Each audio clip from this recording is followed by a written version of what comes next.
Yes class, good morning.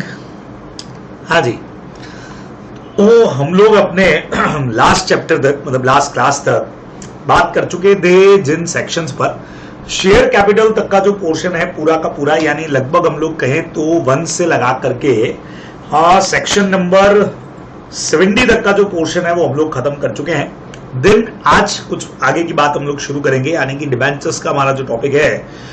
और बीच में एक छोटा सा टॉपिक आप लोगों को मैंने और देके रखा है अपने सवाल जवाब वाली बुक में, वो है मेंबरशिप इन राइट्स का, और उसके आगे debentures and charges and deposit, उन सब पे आज हम लोग बात को स्टार्ट करने जा रहे हैं। चलिए, तो बहुत छोटा सा पॉइंट है, कभी कभार क्वेश्चन बनने के चांसेस इस पे हो सकते हैं, ज्यादा कोई चांस तो नहीं है। हम minor purchase 1000 equity share of 10 each of a company of which only 5 rupees per share were paid from Mumbai Stock Exchange and submitted an application to the company for transfer of these share in his name।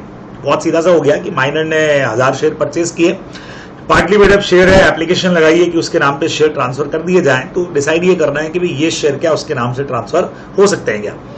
तो बहुत simple हम लोगों ने बात किया था कि अगर किसी माइनर ने, अब यहाँ पे ट्रांसफर वर्ड से कंफ्यूजन में नहीं आना है अपने को, है ना, क्योंकि इधर माइनर ने खुद ने परचेस किए हैं और वो स्टॉक एक्सचेंज को अप्लाई कर रहा है उसके नाम से शेयर अलॉट करने के लिए, ठीक है।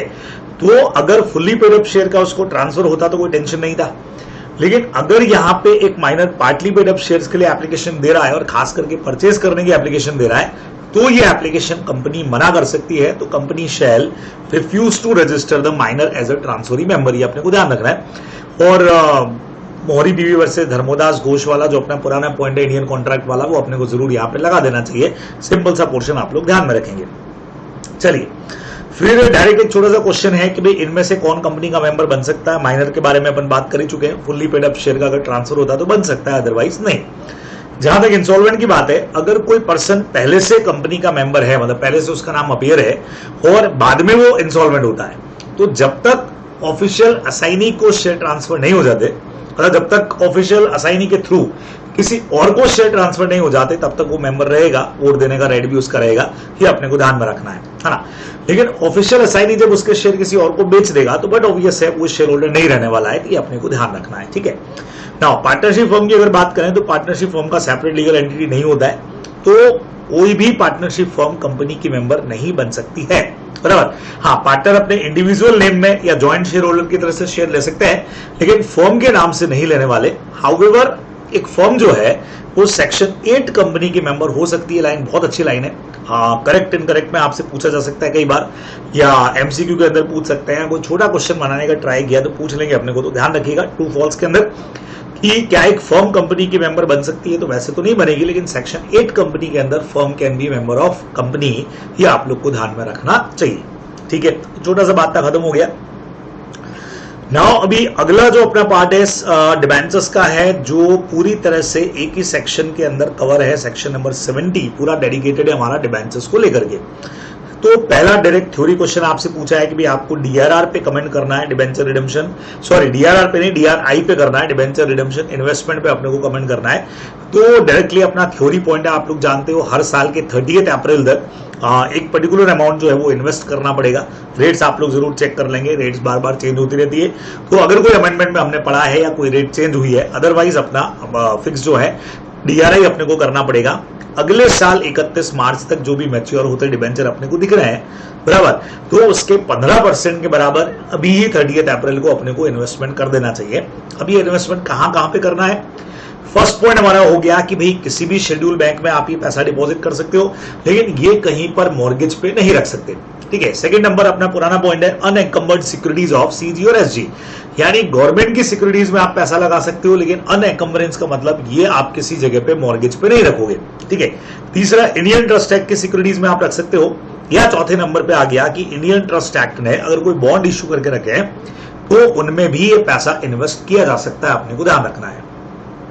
अब इस पैसे का यूज सिर्फ और सिर्फ रिडम्पशन करने के लिए होना है, द अमाउंट इन्वेस्टेड और deposited as above shall not be use for any purpose other than redemption of the debenture, अपने को पता ही है, और कहीं पे अपने को यूज नहीं करना है। ठीक है, तो ये बहुत सिंपल सी बात थी।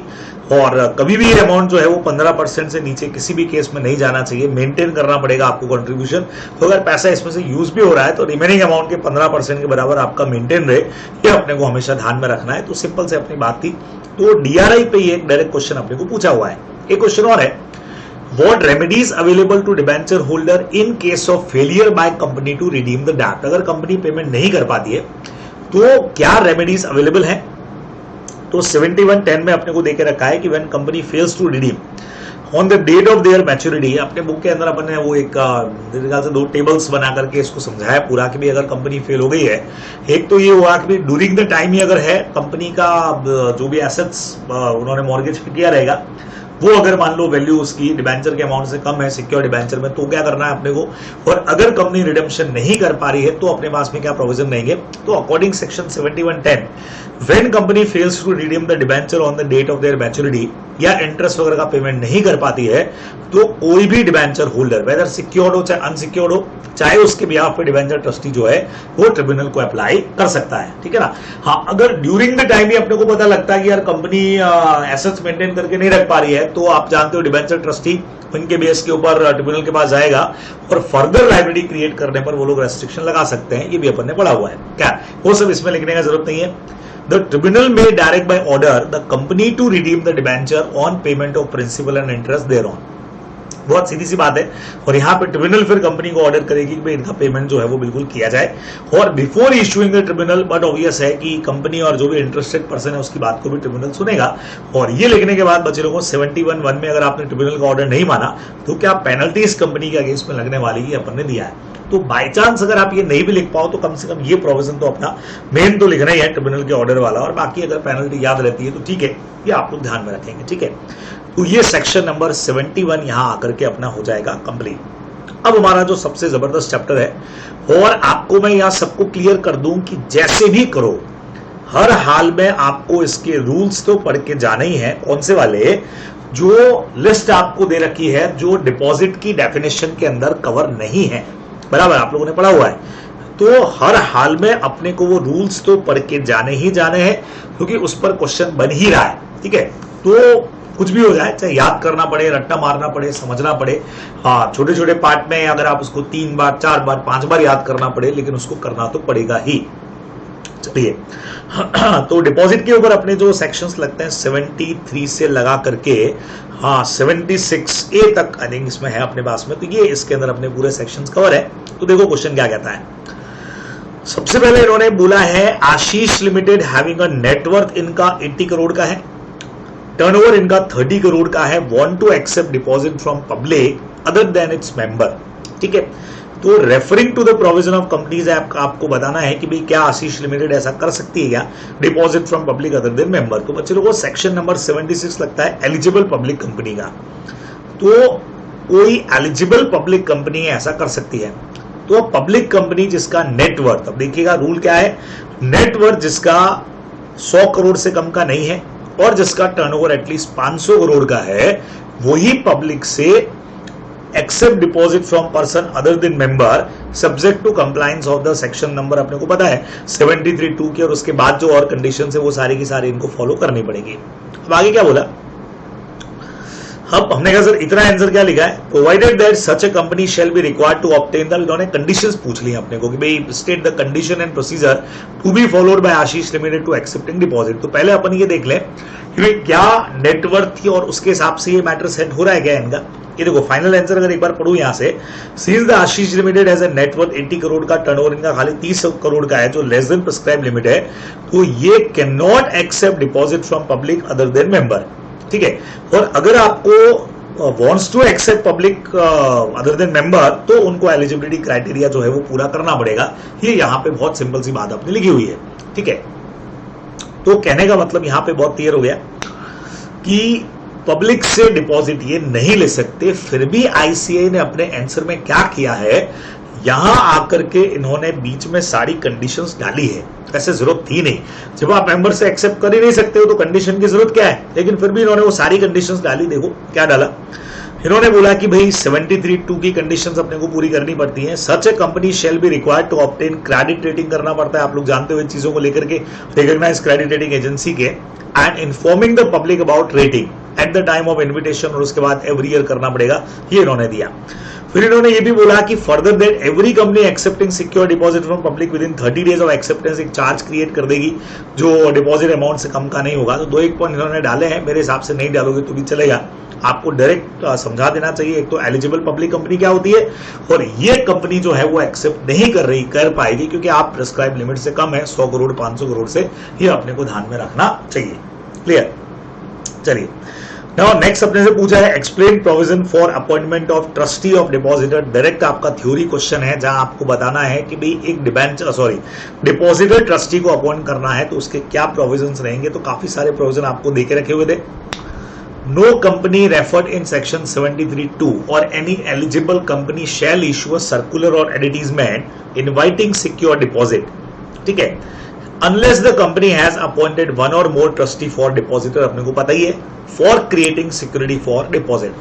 Means आपको एक डिपॉजिट ट्रस्टी का अपॉइंटमेंट तो करना पड़ेगा। अब उसके लिए उसका रिटर्न कंसेंट अपने को ऑब्टेन करना है, अपने को पता ही है, और जो एडवर्टीजमेंट या सर्कुलर इश्यू करोगे उसमें आपको उसका नाम और कंसेंट वगैरह सब कुछ डिस्क्लोज करना पड़ेगा। ये पॉइंट हम लोग जानते हैं। ठीक है, now company shall execute a deposit trust deed बनाएगी डीपीडी 2 में, अगर याद रह जाए तो, और 7 days before issuing of circular in form of advertisement अपने को बनाना है। अब कौन नहीं बन सकता है, प्रैक्टिकली अगर देखें तो अपॉइंटमेंट से रिलेटेड पॉइंट स्टार्टिंग देकर के अपन ये पॉइंट समझाने वाले हैं कि कौन नहीं बनता है। तो ये पूरा एक लिस्ट आपको दे रखी है, और इस लिस्ट के अंदर नंबर 1 के ऊपर आ गया कि अगर डायरेक्टर है, केएमपी है, अपने को पता है ये लोग नहीं बन सकते हैं। तो इज अ डायरेक्टर केएमपी है या एनी अदर कंपनी का ऑफिसर या एम्प्लॉय है या होल्डिंग सब्सिडरी या एसोसिएट कंपनी का या खुद कंपनी का अगर वो डिपॉजिटर है तो वो डिपॉजिटर ट्रस्टी बनने वाला नहीं है। ठीक है, अगर वो कंपनी के इनडेप्टनेस में है, डेटर है उसका, कंपनी का, कंपनी की सब्सिडरी का, होल्डिंग का, एसोसिएट का या फेलो सब्सिडरी कंपनी का, कैश पूरा आ गया और फेलो सब्सिडरी आ गया, तो भी भाई ये बंदा डिपॉजिट ट्रस्टी नहीं बन सकता है। ठीक है, हैज एनी मटेरियल रिलेशनशिप, अगर उसका कोई फाइनेंशियल, मतलब आप जानते हो अगर कोई फाइनेंशियल रिलेशनशिप कंपनी के साथ में, डिबेंचर ट्रस्टी में आप लोग ये सारे पॉइंट पढ़ते ही हो। ठीक है, उसके अलावा अगर कोई गारंटी कॉन्ट्रैक्ट्स में आया है, किसी को कंपनी ने लोन दिया रहेगा और उसने गारंटी दे रखी है, तो ये भी बंदा यहाँ पे डिपॉजिट ट्रस्टी नहीं बन सकता है। और फर्स्ट में जो अपन ने पढ़ा था डायरेक्टर, केएमपी, ऑफिसर, एम्प्लॉय, उनका अगर कोई रिलेटिव है, वही सेक्शन 2 क्लॉज 77 के हिसाब से रिलेटिव, वो पर्सन भी डिपॉजिट ट्रस्टी नहीं बन सकता है। ये अपने को ध्यान में रखना चाहिए। ठीक है, फिर इन्होंने बोल दिया कि ये एक पॉइंट भी आप लोगों ने पढ़ा हुआ है कि कोई भी ट्रस्टी अगर नहीं समझ में आता है तो मैंने आपको बोला था trustee for depositor shell not be remove, upon not यहां पे लगा देंगे, from office after the issue of circular or advertisement and before the expiry of his term except with the consent of all the director present at the meeting of the board। मतलब अगर कोई भी आपने circular issue कर दिया, advertisement निकाल दिया, लेकिन उसका टाइम अभी तक मान लो जितने टाइम के लिए अपॉइंटेड था वो खत्म नहीं हुआ, उससे पहले निकालना है, तो जो भी आप मीटिंग बुलाएंगे डायरेक्टर्स की, पीओडीज की मीटिंग होगी, उसमें जो डायरेक्टर प्रेजेंट है उन सबका कंसेंट लेकर के आप उसको हटा सकते हो, अपने को ध्यान रखना है। लेकिन इस केस में एक इंडिपेंडेंट डायरेक्टर का वहां पे प्रेजेंट होना जरूरी है। ये भी अपने को जो प्रोविजन अपने पढ़ा हुआ है वो लिखना है। ठीक है, तो ये आप लोग ध्यान में रखेंगे, ऐसे होता है। नेक्स्ट क्वेश्चन बच्चे लोगों, नवंबर 18 का आया हुआ क्वेश्चन है, state the procedure to be followed by company to accept deposit from its member according to the Companies Act 2013 and what are the exemptions available to the private company। भी आपसे पूछ लिया है कि प्राइवेट कंपनी को कुछ exemptions है क्या। ठीक है, तो हम लोगों ने पूरा प्रोविजन इसके ऊपर पढ़ा हुआ है, और इवन आप लोगों को exemptions टू प्राइवेट कंपनी भी दे रखा है, नोट्स में बहुत क्लियर पॉइंट दे रखा है, काफी बड़ा क्वेश्चन बनता है इसके अंदर। तो सबसे पहले तो इन्होंने समझा दिया 73(2) के हिसाब से कंपनी में subject to passing resolution in general meeting, rules वगैरह फॉलो करके बिल्कुल आप मेंबर से एक्सेप्ट कर सकते हो, और उसके लिए पूरा प्रोसीजर कंडीशंस का यहाँ इन्होंने समझाया। मेंबर्स लोगों को एक सर्कुलर इशू होगा, देन क्रेडिट रेटिंग वाला डिटेल अपने को देना ही है, हर साल भी करवाना पड़ेगा। ठीक है, हाँ सर्कुलर इशू करेंगे, फाइनेंशियल पोजीशन कंपनी का बता दिया, क्रेडिट रेटिंग बता दिया, टोटल नंबर ऑफ डिपॉजिटर अभी कितने हैं, कितना डिपॉजिट है, कितना ड्यू पड़ा है, वो सब डिटेल देना है। फिर इसका एक कॉपी आरओसी के पास भेजना ही अपने को, ठीक है। फिर अपने को ये भी पता है वो 15% अपने को जैसे डीआरआई करते थे वैसे डिपॉजिट रीपेमेंट रिजर्व के अंदर डालना है, ये भी आप लोग जानते हो। शेड्यूल बैंक के अंदर डिपॉजिट हो जाएगा सेपरेट बैंक ओपन करके। हाँ, ये प्रोविजन खैर ओमिटेड लिख दिया मैंने, हट चुका है अभी, तो अपने को लेने का जरूरत नहीं है अभी। Certify that the company has not committed any default, पुराना जो आपका है उसके पेमेंट में कंपनी ने डिपॉजिट पेमेंट में कोई डिफॉल्ट नहीं किया है, वो अपने को देखना पड़ेगा। एंड इफ एनी, अगर सिक्योरिटी है due to repayment of amount deposit और इंटरेस्ट, तो वो भी आपको प्रोवाइड कर देना चाहिए अगर सिक्योर्ड वाला आप इशू कर रहे हैं तो। ये इन्होंने लिखा है, मेनली ये प्रोविजन बच्चे लोगों अपने आने वाले हैं, ठीक है। और ये आप पैराग्राफ लिखे तो भी ठीक है, टर्मिनल का पैरा नहीं लिखे तो भी ठीक है, मेन कंडीशंस अपने को समझा देनी चाहिए।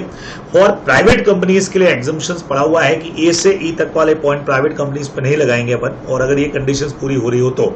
मान लो मेंबर से जो आप ले रहे हो वो paid up capital free reserve और प्रीमियम के 100% से ज्यादा अगर नहीं हो रहा है तो उनको ये कंडीशंस प्राइवेट कंपनी को फॉलो करने का जरूरत नहीं है, ठीक है। यह कंपनी अभी स्टार्टअप कंपनी है तो भी जरूरत नहीं है। Which fulfil all the following conditions, बराबर से। अब इन कंडीशंस को अगर आप पूरा कर रहे हो, ये कंडीशन एक साथ 3 कंडीशन है। ऐसी प्राइवेट कंपनी की किसी की एसोसिएट या सब्सिडरी कंपनी नहीं है, और ऐसी प्राइवेट कंपनी का जो बोरोइंग है बैंक या फाइनेंशियल इंस्टीट्यूशन या किसी बॉडी कॉर्पोरेट से, वो कंपनी की पेड अप शेयर कैपिटल और 50 करोड़ में से जो भी लोअर हो, पेड अप कैपिटल का डबल या 50 करोड़ में से जो लोअर है उससे ज्यादा नहीं होना चाहिए। तो जो ऐसा पॉइंट अपन ने कई बार किया है, आपको मैंने कहा था सपोज करो कंपनी का पेड अप कैपिटल है 30 करोड़ का, 30 करोड़ का पहले डबल करके देखो, ये होता है 60 CR, 60 करोड़ हो गया, है ना। 60 करोड़ और 50 करोड़ को कंपेयर करो, इनमें से लोअर है 50 करोड़। अब इस 50 करोड़ को कंपेयर करना है आपके बोरोइंग से। मान लीजिए बोरोइंग 40 करोड़ की है, तो इसका मतलब इनको एग्जम्पशन के अंदर ये आ सकते हैं। लेकिन ये बोरोइंग्स अगर इस अमाउंट से ज्यादा है तो आप एग्जम्पशन के अंदर नहीं आएंगे, अपने को ध्यान रखना है। अच्छा, सी वाला पॉइंट अगर पूरा करना है तो तीनों कंडीशन एक साथ पूरी करनी है। ए अलग था, बी अलग था, सबके बीच में और था, लेकिन सी के अंदर अगर बेनिफिट चाहिए आपको, एग्जम्पशन चाहिए, तो लिखा है ऑल द कंडीशन। मतलब ऐसी प्राइवेट कंपनी जो न किसी की सब्सिडरी है न किसी की एसोसिएट है, सेकंड नंबर उसकी जो बोरोइंग्स है बैंक फाइनेंशियल इंस्टीट्यूशन वगैरह से, वो एक फॉर्मूला लगा करके जो अमाउंट निकला है उससे कम है। फॉर्मूला क्या लगाया, पेड अप शेयर कैपिटल का डबल कर दीजिए, उसको 50 करोड़ से कंपेयर कर दीजिए, मेरे को ध्यान में रखना है। Now, such company has not defaulted in repayment of such borrowing, but obvious है कि इस तरह की जो borrowings है इसके पेमेंट करने में उन्होंने कोई डिफॉल्ट नहीं किया है, ये आप लोग को ध्यान में रखना है। और साथ में ये भी ध्यान रखना है कि ये जो भी कंपनी इसके अंदर ABC के अंदर आएगी, इनको मनी जो भी एक्सेप्ट कर रहे हो आप डिपॉजिट के थ्रू, इसका डिटेल जरूर आरओसी को देना पड़ेगा, ये आप लोग ध्यान रखने वाले हो, तो ये पॉइंट इसके अंदर अपने को लिखना पड़ेगा, ठीक है। देखिए नेक्स्ट क्वेश्चन अपने को क्या दिया है,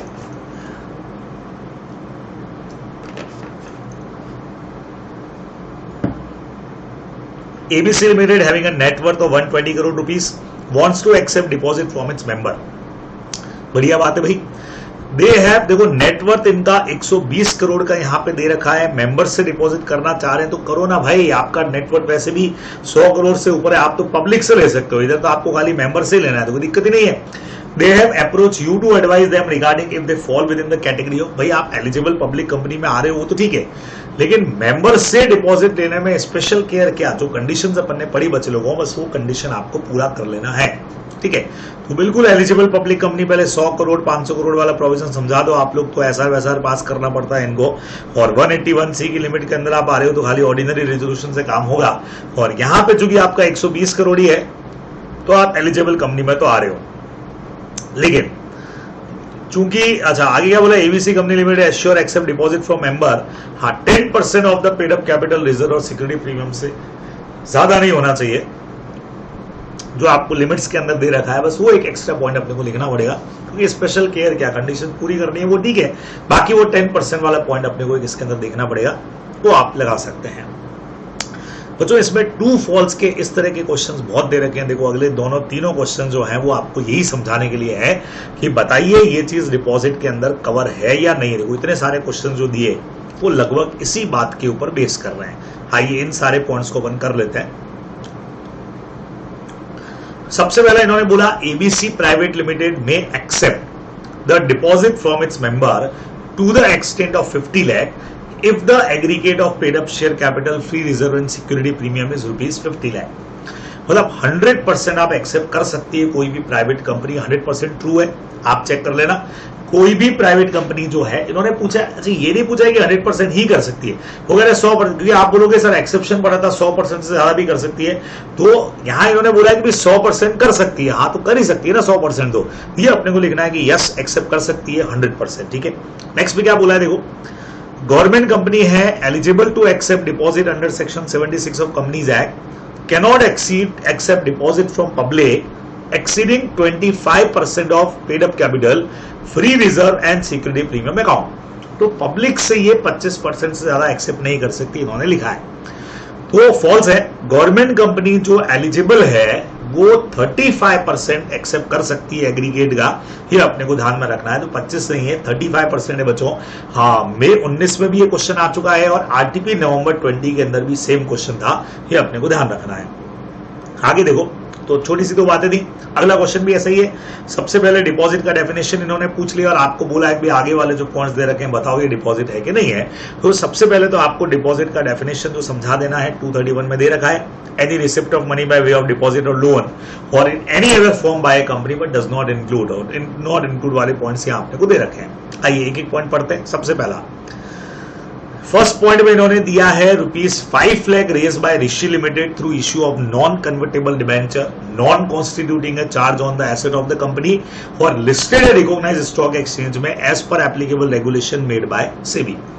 अब ये पॉइंट बच्चों जब आप पढ़ेंगे तो डायरेक्ट पॉइंट आप लोगों को दे रखा है, ठीक है, और डायरेक्ट पॉइंट में आपको दे रखा है कि फर्स्ट केस के अंदर जो लिस्ट आप जब पढ़ेंगे तो एकदम क्लियर कट पॉइंट आपको दिख जाएगा। यहां पे ये रूल पड़ा हुआ है बच्चों, ये देखो बराबर 9A में ये पॉइंट आपको दिया और ये सारे वर्ड मैच करना, वहां पे नॉन कन्वर्टेबल डिबेंचर भी दे रखा है, not constituting A charge on asset भी दे रखा है और लिस्टेड इन स्टॉक एक्सचेंज दे रखा है, तो वो डिपॉजिट की कैटेगरी के अंदर कवर नहीं होंगे, वो डिबेंचर्स हैं तो डिपॉजिट पे नहीं आएंगे। हाँ, इनमें से अगर कोई एक भी कंडीशन चेंज हुई तो वो डिपॉजिट की कैटेगरी में आ सकते हैं, जब तक कि कोई और कंडीशन इसको ना रोक रही हो, ठीक है। सेकेंड पॉइंट देखो, बहुत बढ़िया पॉइंट है, आप लोग को आता भी है अच्छे से।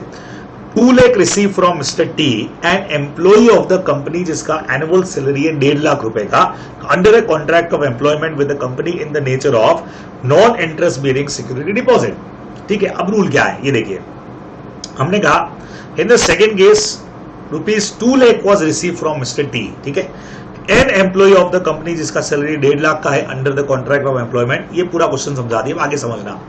This amount receive by company from employ mister T, ये डिपॉजिट की तरह से काउंट हो जाएगा। सर क्यों हो जाएगा? क्योंकि रूल क्या है कि उनका जो सैलरी है उससे ज्यादा नहीं होना चाहिए, जबकि यहां पे as amount receive is more than is annual salary under a contract of employment और नॉन इंटरेस्ट बियरिंग है, ये सब तो ठीक था, लेकिन सैलरी से ज्यादा का अमाउंट है तो पूरा का पूरा, अच्छा ये नहीं कि सैलरी से 50,000 ज्यादा है तो 50,000 डिपॉजिट काउंट होगा, पूरा का पूरा डिपॉजिट में काउंट हो जाएगा, एग्जम्पशन नहीं मिलेगा, ये अपने को ध्यान में रखना चाहिए। तीसरा नंबर जबरदस्त point, amount of ₹3 lakh receive by a private company from a relative of director declare by the depositor as out of gift receive from his mother. अब अपना बहुत स्पेशल पॉइंट है ये, प्राइवेट कंपनी के डायरेक्टर से या उसके रिलेटिव से पैसा हमको मिल रहा है, ठीक है, तो उन्होंने डिक्लेयर किया है कि भाई हमने लोन नहीं लिया, ये गिफ्ट के अंदर हमारे पास में पैसा आया है, तो क्या कहते हो इन दिस केस?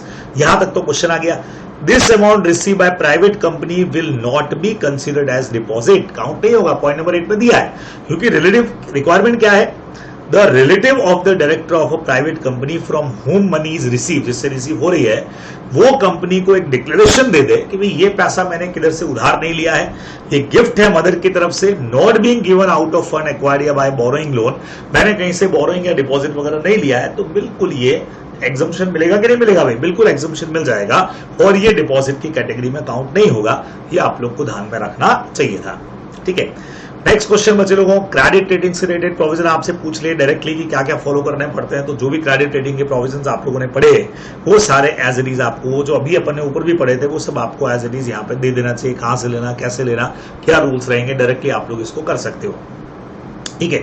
मैं फिर से आपको उस क्वेश्चन पे लेके आता हूं, इन्होंने पूछ लिया कि बताना है आपको कि ये जो आगे अपन पढ़ने वाले हैं ये डिपॉजिट की कैटेगरी के अंदर काउंट होंगे या डिपॉजिट की कैटेगरी के अंदर काउंट नहीं होंगे, ठीक है। सबसे पहला point, Samit, one of the director of Zart Technology, a startup company, requested his close friend Ritesh to lend to the company 30 lakh in a single transaction। बच्चों ये पॉइंट आपको दे रखा है, बराबर ध्यान से समझिएगा, बहुत क्लियर कट पॉइंट है। और by way of convertible note में दे रहा है period of 6 year from the date of issue, advice करना है कि ये डिपॉजिट है कि नहीं है। ये देखिए आपको पूरा आंसर मैं बताता हूं। ये आइटम अपना पॉइंट यहां है बच्चे लोगों। रूल 2.1 का CA याद नहीं भी रहे तो चलेगा। पॉइंट नंबर जो आपको है वो यहां पे दे रखा है, ये रहा 17। रूल क्या है? If a startup company receive ₹25 lakh rupees और मोर, 25 लाख या उससे ज्यादा आ रहे हैं, कन्वर्टेबल नोट के थ्रू आ रहे हैं, ठीक है, और repayable with in a period not exceeding 10 year, और सिंगल ट्रांजेक्शन में आ रहे हैं, तो फिर वो डिपॉजिट के अंदर काउंट नहीं होंगे। अब इस क्वेश्चन में अपने पास पहले तो आ रहे हैं स्टार्टअप कंपनी 25 लाख या उससे ज्यादा, तो बकायदा 30 लाख रुपए आ रहे हैं, बकायदा सिंगल ट्रांजेक्शन में आ रहे हैं, कन्वर्टेबल नोट भी आ रहे हैं, और रीपेमेंट वहां पे लिखा हुआ है नॉट एक्सीडिंग 10 ईयर, या से तो 6 साल के अंदर ही वापस हो रहे हैं। मतलब ये हमारी सारी रिक्वायरमेंट्स को पूरा कर रहे हैं जो वहां लिखी हुई है, इसीलिए ये फिर डिपॉजिट की कैटेगरी के अंदर काउंट नहीं होंगे। ये अपने को ध्यान में रखना चाहिए। मतलब एग्जम्पशन मिल जाएगा, ये जो पैसा आएगा इस पर डिपॉजिट के प्रोविजन एप्लीकेबल नहीं होंगे, ये आप लोग को ध्यान में रखना चाहिए। चलिए नेक्स्ट पे लेके चलता हूं। अगला क्वेश्चन है, polyester traders limited receive a loan of ₹30 lakh from Rachna, who is one of its director, advice whether it is deposit और नॉट। तो समझना, पब्लिक कंपनी है, 30 लाख का लोन अपने डायरेक्टर से ले रही है, तो क्या लगता है ये काउंट होगा कि नहीं होगा? बहुत डायरेक्ट पॉइंट है। नंबर 8 में आपको दे रखा है, कोई भी पर्सन जो डायरेक्टर है अगर वो लोन देता है, shall not be treated as deposit, बस उसको एक डिक्लेरेशन करना पड़ेगा यहाँ पे कि भाई ये जो पैसा ये आपने कहीं से डेप्ट में नहीं लिया है, उधार पे नहीं लिया है, किसी का डिपॉजिट नहीं है, ये अपने को ध्यान रखना है। तो ये भी क्लियर, सारी अगर ये कंडीशंस आप पूरी कर रहे हो, अगर डिक्लेरेशन दे देते हो, तो shall not be treated as deposit, ये अपने को आंसर में लिखना पड़ेगा, ठीक है, if conditions are satisfied. Third बोला है, City Bakers Limited fail to repay deposit of 50 crore and interest thereon even after extended time granted by the tribunal. Is the company or स्वाति's officer and default liable to any penalty? Okay, penalty का question पूछ लिया बच्चे लोगों अपने से, तो क्या कहते हैं भाई इसके अंदर? देखो इसका answer, by not repaying deposit 50 crore and interest even after the extended time of guarantee, तो सिटी बैंक ने यहाँ पे बिल्कुल प्रोविजंस तोड़े हैं। सेक्शन 73 में इसका पेनल्टी, मतलब प्रेस्क्राइब जो टाइमिंग आपको दे रखा था 73 में, वो आपने फॉलो नहीं किया तो पेनल्टी लगने वाली है। और इधर बच्चे लोगों दोनों के लिए पेनल्टी के प्रोविजंस यहाँ पे आपको दिए हैं इन्होंने, ये देखिए। अब इसमें आपको पनिशमेंट के प्रोविजन याद रहते तो बढ़िया बात है, क्योंकि डायरेक्ट क्वेश्चन इन्होंने पनिशमेंट के ऊपर ही पूछ लिया है, तो अपने को ध्यान में रखना पड़ेगा।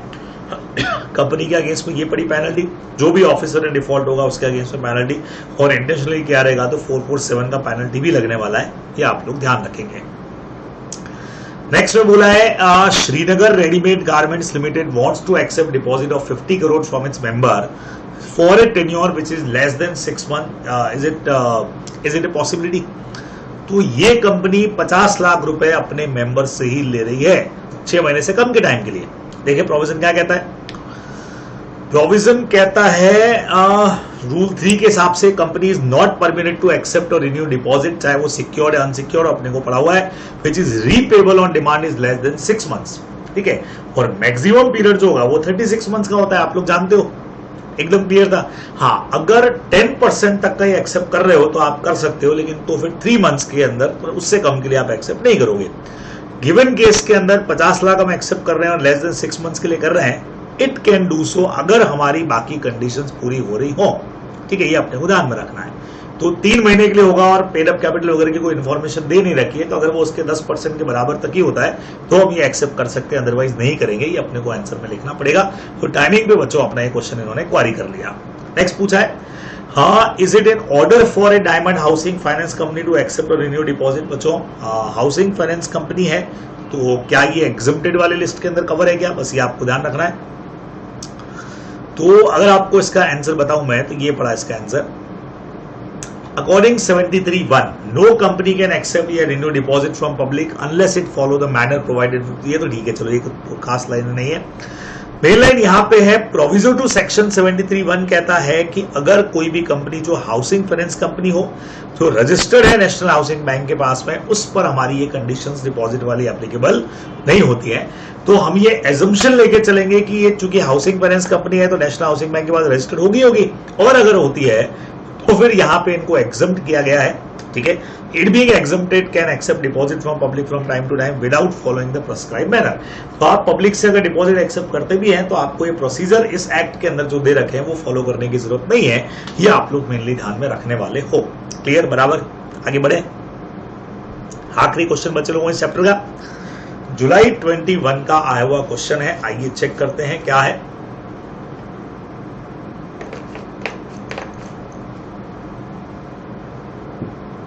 जबरदस्त वाला क्वेश्चन है।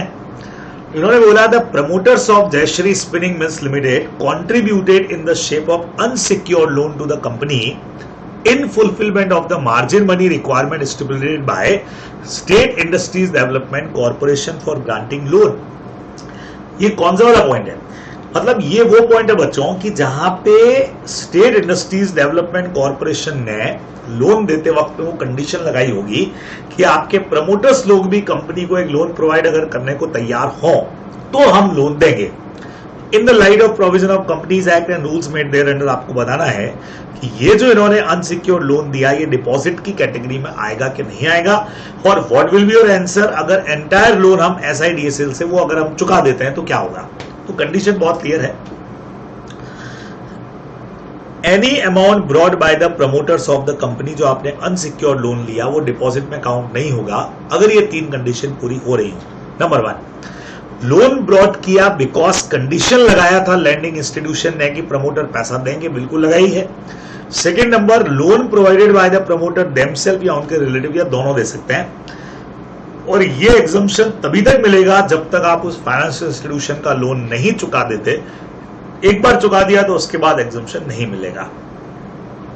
तो स्टार्टिंग आंसर हमारा बकायदा यहां पे ये डिपॉजिट के अंदर काउंट नहीं होगा, विल नॉट बी रिगार्डेड, क्योंकि हमारी सारी कंडीशन पूरी हो रही है। लेकिन ये एग्जम्पशन तब तक ही मिलेगा जब तक SIDCL को पैसा चुका नहीं दिया जाता। एक बार कंपनी ने अगर चुका दिया तो प्रमोटर्स का जो दिया हुआ पैसा है वो एज डिपॉजिट काउंट हो जाएगा। ये आप लोग को ध्यान में रखना चाहिए। ये अपने मेन प्रोविजंस थे जो आप लोग ध्यान में रखने वाले हो। ठीक है, बढ़िया पॉइंट है। नाउ अगला चैप्टर बच्चे लोगों को रजिस्ट्रेशन ऑफ चार्ज का हमारा पॉइंट है। देखिए काफी सारे क्वेश्चंस इसमें भी अपने को देके रखे हैं, सारे करने पड़ेंगे। 7 क्वेश्चंस हैं तो इसमें अपन पहले इसको खत्म कर देते हैं, सातों के सातों क्वेश्चंस। आइए क्या कहता है सेक्शन नंबर 77 से लगा करके 87 तक के हमारे जो सेक्शंस हैं वो इसके अंदर कवर है। 2 सेक्शन अभी कोर्स में नहीं है जो आप लोगों को बता चुका हूं, खास करके रजिस्टर जो कंपनी और ROC मेंटेन करता है वो 2 सेक्शंस हमारे कोर्स में नहीं है। चलिए, तो पहला क्वेश्चन है, mister Akshat entered into an agreement for purchasing a commercial property in Delhi belonging to NRT limited. At the time of registration, Mr. Akshat comes to know that the title deed of the company is not free and company express inability to get the title deed transfer in the name of Akshat, saying that he ought to have had knowledge of the charge created of the property of company. आपको बोला है भाई notice of charge के section को समझाओ। Section number 80 इसके लिए काम करता है। Whether the contention of NRT limited is correct, ये आपसे पूछा गया है। बहुत क्लियर है, अकॉर्डिंग सेक्शन 80 कोई भी चार्ज आप किसी भी प्रॉपर्टी एसेट के ऊपर है जो रजिस्टर्ड है अंडर सेक्शन 77 में, तो ये मान करके चला जाता है कि भाई आपको उसका नॉलेज होगा। ठीक है, तो सेक्शन बहुत क्लेरिफाई करता है कि कोई भी पर्सन कंपनी का प्रॉपर्टी एसेट या अंडरटेकिंग जब एक्वायर करता है जो ऑलरेडी रजिस्टर्ड है तो मान के चला जाएगा कि जिस दिन पे रजिस्टर्ड हुआ उस दिन से उसको पता है। तो यहाँ पे हमारी जो कंपनी है वो अपने आर्ग्यूमेंट में बिल्कुल करेक्ट है, ये अपने को आंसर में लिखना पड़ेगा बच्चों। तो सेक्शन 80 बढ़िया सा आपको यहाँ समझाना है। चलिए, explain the term charge, direct definition आपसे पूछ लिया, 216 में दे रखा है। State the circumstances under which necessity to create a charge arise. When is the time limit for registration of charge? में 18 का हमारा क्वेश्चन है। तो टाइम लिमिट का पूरा प्रोविजन है बच्चे लोगों, आपको ध्यान में रखना है कि सबसे पहले 30 दिन का हमारा टाइम लिमिट होता है, उसके बाद अपने को जो टाइम लिमिट मिल रहा है 300 दिन वाला, और वो पूरा प्रोविजन अपने को यहाँ पे समझा देना चाहिए। सर इतना बड़ा क्या लिखा है इन्होंने? देखो इन्होंने सर्कमस्टांसेस लिखी हैं कि कब चार्ज की रिक्वायरमेंट होती है कब नहीं होती है, इसकी सर्कमस्टांसेस क्या है वो सब आपसे पूछिए। एक बार इसको मैं पढ़ देता हूं आपके लिए, हालांकि पुराना क्वेश्चन है। Why creating a charge? The answer is this lies in the set of raising capital by company. Generally, company depend on share capital and borrowed capital for funding their project. एकदम different type का answer लिखा है। और जब company raise money करती है तो company debenture issue करती है, डिफरेंट बैंक से फाइनेंशियल इंस्टीट्यूशन से लोन लेती है। These बैंक या financial institution need to surety regarding repayment, और इसी के लिए कंपनी को अपना एसेट जो है वो चार्ज पे रखना पड़ता है। तो कॉमन सा आंसर यहाँ पे इन्होंने दिया है। टाइम लिमिट का पॉइंट आपको पता ही है, बेस अगर टाइम लिमिट पूछा जाए तो 30 days from the date of creation अपने को दे रखा है। खैर इन्होंने 300 दिन वाला वगैरह वो पॉइंट नहीं लिखा है, तो डायरेक्ट अपने को पॉइंट 30 दिन वाला जो है वो प्रोविजन लिख देना चाहिए, ये आप लोग ध्यान में रखने वाला। अच्छा लिखा है, ये देखो आगे लिखा है 300 डेज वाला पॉइंट जो है एडिशनल फीस देके इसने लिखा है। उससे भी अगर आप लेट हो जाते हैं, इसमें भी नहीं करवा पाते हैं, तो फिर अपने को पता ही है कि सेंट्रल गवर्नमेंट अगर बोले तो अपना टाइमिंग जो है वो और एक्सटेंड हो जाएगा। ये आप लोग को इसके अंदर लिखना चाहिए, ठीक है बराबर। चलिए अब what are the powers of registrar to make entries और सेटिस्फेक्शन और release of charge in absence of intimation from the company. अगर कंपनी की तरफ से कोई इंटीमेशन नहीं आया है तो क्या यहां पे रजिस्ट्रार के पास में राइट है? मतलब क्या रजिस्ट्रार के पास में यहां पे कोई राइट है क्या कि वो खुद ही इसकी एंट्री कर दे? तो हमने कहा सर बिल्कुल है। Section number 83 of companies act provide power to register and make entry. 83 में आपको दे रखा है कि जहां पे सेटिस्फेक्शन रिलीज ऑफ चार्ज का वो खुद एंट्री कर देगा अगर कंपनी की तरफ से इंटीमेशन नहीं है। तो प्रोसीजर इसका बहुत सीधा सा था, रजिस्ट्रार को इसके लिए कोई एविडेंस मिलेगा तो रजिस्ट्रार क्या करेगा यहाँ पे, क्या उसको एविडेंस मिल रहा है कि जो डेब्ट है वो या तो पूरा का पूरा या पार्टली पे हो गया है, पार्ट ऑफ द प्रॉपर्टी या जो अंडरटेकिंग है वो या तो सेल हो गई है या सीज हो गई है या उसको ट्रांसफर कर दी गई है जिसने लोन लिया था, ऐसा कुछ भी इसके अंदर हो गया है, ठीक है। तो इसके लिए बट ऑब्वियस है enter in the register of charge a memorandum of satisfaction in whole और इन पार्ट और ऑफ द फैक्ट दैट जो पार्ट ऑफ प्रॉपर्टी अंडरटेकिंग है वो, मतलब ये जो भी फैक्ट था उसको आपको यूं क्यों लिख देना है कि भाई ये जो भी फैक्ट्स इनमें से जो हुआ वो एक्चुअल के अंदर हो गया है, ये उसको वहां पे लिख देना चाहिए। एकदम सिंपल सी बात है। और देन क्या करेगा यहाँ पे, despite the fact that no intimation has been received from the company, ये भी लिख देगा the registrar shall inform the affected parties within 30 days. और जो भी अफेक्टेड पार्टीज कंपनी और वो जो पर्सन है 30 दिन में उनको एंट्री मतलब इन्फॉर्मेशन दे देगा, ये अपने को ध्यान में रखना चाहिए था। तो 83 पे बढ़िया क्वेश्चन इन्होंने पूछा है। अब यहाँ पे भी ट्रू फॉल्स के क्वेश्चन आए। May 19 के अंदर एक क्वेश्चन आते हैं, दो क्वेश्चन आते हैं बच्चे लोगों। The registrar of company is not bound to issue notice to the holder of charge if the company gives intimation of satisfaction of charge in the specified form and signed by the holder of charge. This statement is absolutely true. Clear बोला है, the registrar of company not bound to issue notice to the holder of charge. अगर company intimation दे देती है charge satisfaction का, आपको पता हो तो सेक्शन 82 में जब कंपनी सेटिस्फेक्शन के लिए आरओसी को इंफॉर्मेशन भेजती है तो आरओसी चार्ज होल्डर को भी एक इंटीमेशन भेजता है और उससे कंफर्म करता है। लेकिन जब कंपनी खुद ही उसके साइन का लेटर भेज रही है तो फिर अपने को उससे कंफर्म करने की जरूरत नहीं पड़ेगी, ये अपने को ध्यान में रखना है।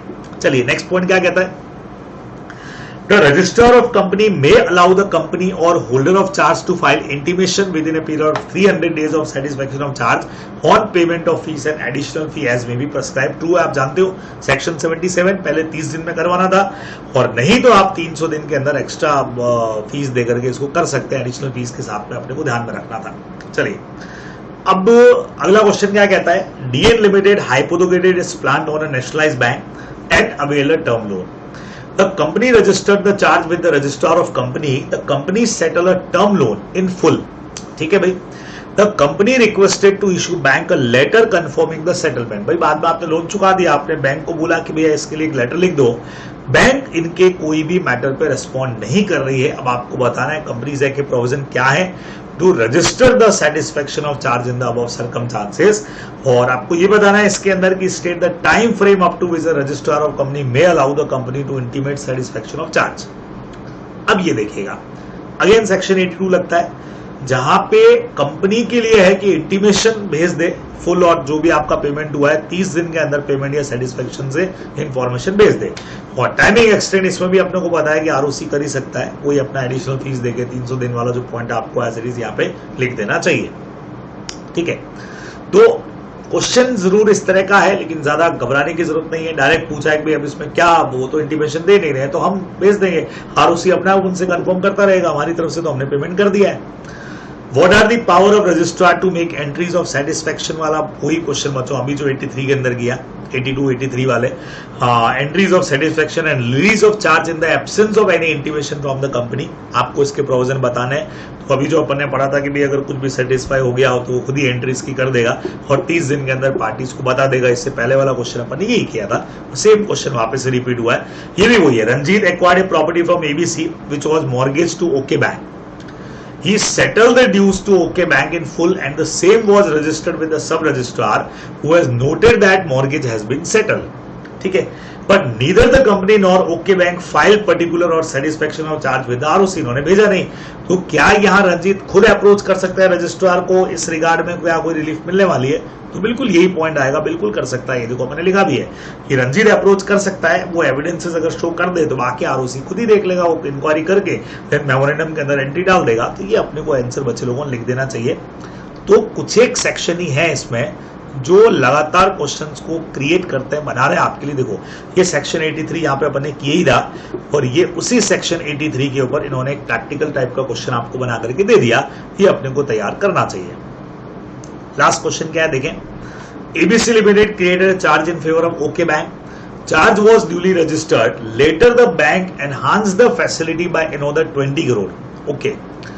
Due to inadvertence, this modification in the original charge was not registered. ये आपने नहीं कराया, एडवाइस करो कंपनी को कि भी कंपनी को मॉडिफिकेशन का क्या करना चाहिए। तो अब इसका जो आंसर है वो थोड़ा सा खतरनाक है, क्योंकि ये आंसर आते ही हमको लगता है सर मॉडिफिकेशन के लिए तो अभी अपन ने पढ़ा था ना कि भाई 82 को फॉलो कर लेना चाहिए अपने को और वहां से इसका आंसर जो है बनाना चाहिए। सर ये सारा सेटिस्फेक्शन वगैरह का सेक्शन तो वही है, लेकिन यहाँ पे आईसीआई ने अपना आंसर जो है वो 87 वाले सेक्शन से क्रिएट कर दिया है। The company is advise to immediately file an application for, इसको रेक्टिफिकेशन में डालना है, ठीक है ना। इन्होंने मॉडिफिकेशन में नहीं डाला कि भाई ये अमाउंट अगर बढ़ गया है तो अब ये क्यों किया गया, इसको लेकर के बड़ा भारी पंगा है। हालांकि इन्होंने यहाँ रेफरेंस दिया है कि मॉडिफिकेशन ऑफ चार्ज 82 में भी जा रहा है या फिर आरओसी खुद ही एंट्री करता है, ये 83 के अंदर जा रहा है, ये सब लिखा जरूर है, ठीक है। When there was omission, लेकिन ये कह रहे हैं कि आरओसी ने omission in giving information to the ROC अगर है तो फिर स्पेसिफाइड टाइम के अंदर आपको इस सेक्शन के अंदर चले जाना चाहिए। ये इन्होंने 87 थोड़ा सा बच्चे लोगों को यहाँ समझा दिया है। हालांकि मेरे हिसाब से इसका आंसर 82 83 से हो सकता है, वहां से इसका आंसर जाता है। तो इन्होंने पूरा का पूरा 87 वाला सेक्शन आपको समझाया, तो अपने को प्रॉपर तरीके से 87 यहाँ पे लिखना पड़ेगा। सर अगर नहीं लिखे तो थोड़ा रेफरेंस तो देना पड़ेगा भाई, आईसी का सजेस्टेड आपके सामने है तो अपने को देना पड़ जाएगा। उसमें था क्या, the company is advise to immediately file an application for rectification to the registrar of charge, और वो आपको सेक्शन 87 में देनी चाहिए। अब ये कब लगता है, सेंट्रल गवर्नमेंट ऑर्डर कर सकता है रेक्टिफिकेशन का अगर उनको लगता है कि भाई आरओसी को इन्फॉर्म करने में किसी तरह का डिफॉल्ट हुआ है, या when there was an omission और मिसस्टेटमेंट ऑफ एनी पर्टिकुलर, जो आपने पहले दिए थे उसके अंदर कुछ मॉडिफिकेशन की जरूरत है। सच फाइलिंग में, इस वजह से ये आंसर यहां पे आया है, सच फाइलिंग में रिलेट टू एनी चार्ज और any modification of charge with respect to any memorandum of satisfaction, जो 82 में दिया रहेगा, या 82 में कौन सा था, company to report satisfaction of charge, ठीक है। और 83 के अंदर power of registrar to make, जिसमें खुद ही एंट्री कर लेता है, तो उसमें अगर किसी तरह का कुछ गलत आ गया है तो उसको रेक्टिफाई करने के लिए भी आप एप्लीकेशन दे सकते हो। Before directing that time for giving the intimation, ठीक है, या टाइमिंग जो बढ़ाना है उससे पहले सेंट्रल गवर्नमेंट खुद को सेटिस्फाई करेगा कि उसके रीजंस क्या थे और कहीं कोई क्रेडिटर पे नेगेटिव इंपैक्ट तो नहीं पड़ रहा है, उसके बाद में वो आपका टाइमिंग बढ़ाएगा। तो then okay bank can also proceed under section 87, इन्होंने कहा वो इस्तेमाल कर सकती है। ये आपको 87 इसके अंदर लिखना पड़ेगा, ध्यान में रखेंगे। तो यहां आकर के आपका रजिस्ट्रेशन ऑफ चार्ज वाला जो टॉपिक है वो भी यानी कि कंप्लीट हो जाएगा पूरा का पूरा। और देन इसके बाद में हम लोग बात करेंगे मैनेजमेंट और एडमिनिस्ट्रेशन वाले टॉपिक के ऊपर, जो सेक्शन नंबर 88 से लगा करके बात करता है। 88 से अपन चालू करते हैं ना इसको, और मीटिंग के एंड तक यानी 122 वाले सेक्शंस तक हम सारी चीजें इसके अंदर करते हैं कवर। तो क्लियर कर देना चाह रहा हूं, किधर गया भाई, किधर गया। हाँ जी, एक चीज आप लोगों को मैं यहाँ पे क्लियर कर देता हूं कि ये जो भी क्वेश्चंस अपन ने किए और जहां पे अपन 300 डेज की बात कर रहे हैं, ये सारे क्वेश्चंस आए हुए हैं पुराने, बराबर ना। अभी के हिसाब से अगर आपको करना है तो आपको प्रोविजन बहुत अच्छी तरह से पता है कि नाउ टाइम हमारा काम जो है वो 30 डेज और 60 डेज वाला पॉइंट हो गया है, तो उसी के हिसाब से आपको आंसर लिखने पड़ेंगे। मतलब ये हमारे अमेंडमेंट्स आने के पहले के क्वेश्चंस थे, इसीलिए आप लोगों को जो मेन प्रोविजन 77 में दिख रहा है वहां पे अपन ने पहले 30 डेज और 300 डेज का प्रोविजन लिया है। लेकिन नाउ भी आपको पता है कि अमेंडमेंट के बाद के जो भी अपने चार्जेस रजिस्टर्ड रहेंगे उनके लिए अपने जो नए प्रोविजन है वो आपको फॉलो करना है। तो नए वाले रूल्स जो हैं वही आप यहाँ पे अच्छी तरह से लिखने वाले हैं। तो हमने कहा सर नए वाले रूल्स कौन से थे, तो ये देखिए यहां से डायरेक्ट अगर आपको बुक से बता दूं मैं, ये अपन ने पढ़ा हुआ है ना, कि अगर कहीं पर भी ऐसा हुआ कि in case of charge created on or after the commencement of this act, मतलब 2 नवंबर 2018 के बाद के हैं, तो फिर अपने पास में 60 डेज का वहां पे टाइमिंग रहेगा एक्स्ट्रा जो अपने को मिलेगा। और अगर आप इसमें भी नहीं करवा पाते हो तो अलाउ फर्दर पीरियड आपको 60 डेज का मिल जाएगा, लेकिन उसमें एडोरम ड्यूटी अपने को देनी पड़ेगी, अपने को ध्यान में रखना है, ठीक है ना। तो ये फिर प्रोविजन अभी की डेट पर अगर क्वेश्चन आता है, डेट दे रखी है तो आपको पुराना इससे पहले का और बात का पता है, और नहीं तो डायरेक्टली फिर अपने को ये प्रोविजंस फॉलो करके अपना आंसर लिखना चाहिए, ठीक है। तो ये आप लोग इसके अंदर खास करके और ध्यान में रखोगे। चलिए वाले पॉइंट के ऊपर बात शुरू करते हैं अपन, ठीक है। यहाँ पे हम लोग जैसे अपने नोट्स के हिसाब से मैंने 2 चैप्टर्स इसके अंदर कवर किए हुए हैं, फर्स्ट एंड सेकंड, दोनों के दोनों एक साथ यहाँ पे मैंने क्वेश्चंस में ले लिए हैं। तो पहला क्वेश्चन है, as per the provision of the companies act 2013 every company is required to file the register of company the annual return. Section 92 पे अपना क्वेश्चन आता है, दे ही दिया इस बार क्वेश्चन में आपको कि 92 के हिसाब से आपको बताना है, in form number MGT 7 explain the particulars required to be contained in it, ये अपने को देना है। तो बहुत सिंपल है कि भाई हर कंपनी को देना पड़ेगा, और आपसे डायरेक्ट कंटेंट का क्वेश्चन पूछा हुआ है। तो कंटेंट्स की अगर अपन बात करें तो कंपनी का registered office, principal business activities, particular of holding, subsidy और एसोसिएट कंपनी अपने को देना पड़ेगा। नाउ शेयर्स, डिबेंचर और अदर सिक्योरिटीज और शेयर होल्डिंग का पैटर्न क्या रहेगा वो डिटेल देना पड़ता है। इंडेप्टनेस अभी हट गया। नाउ कंपनी के मेंबर्स एंड डिबेंचर होल्डर और उनमें अगर कोई चेंजेस हुआ है पिछले साल से इस साल के अंदर, तो वो सारी अपने को डिटेल इसमें देनी पड़ती है। सेम उसी तरह से अगर कंपनी के प्रमोटर, डायरेक्टर, केएमपी वगैरह में अगर कोई भी चेंजेस है तो वो डिटेल भी अपने को यहाँ पे देना पड़ेगा। नाउ अगर बोर्ड ऑफ डायरेक्टर्स का कोई भी मीटिंग्स हुआ है, मीटिंग ऑफ द मेंबर्स का या बीओडीज का, या उनके कोई कमेटी का, तो उसमें अटेंडेंस का डिटेल भी अपने को उसमें डालना पड़ेगा। रेम्यूनरेशन टू डायरेक्टर या केएमपी कितना है वो भी अपन देंगे।